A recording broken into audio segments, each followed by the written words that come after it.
৭ মাসের অন্তঃসত্ত্বা রিমা সকাল থেকে চর্বচস্য রান্না করে চলেছে বাড়িতে আসা অতিথিদের জন্য। তার শাশুড়ির বোন মানে মাসি শাশুড়িরা সকলে এসেছে, তাই সে সকাল থেকে এত গরমেও ইলিশ মাছের ভাপা, মাটন কারি, আলু পোস্ত, বিউলির ডাল, শুক্তো সমস্ত কিছু একা হাতে গুছিয়ে রান্না করে নিয়েছে। সবাইকে খুব পরিপাটিভাবে আদর যত্ন করে খাইয়েও দিয়েছে, কাউকে পাতও কুড়োতে দেয়নি। বিকেল যখন 4টে বাজে তার স্বামীর জন্য অপেক্ষা করে সে যখন আর খিদেই থাকতে পারল না, তখন দুটো ভাত আর ডাল নিয়ে খেতে বসেছিল।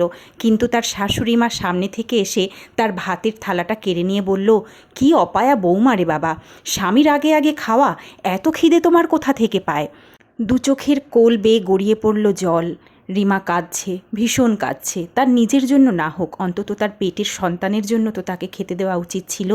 এটাই বোধহয় সমাজের নিয়ম। আজও হয়তো এই নিয়ম একই রকমভাবে চলছে।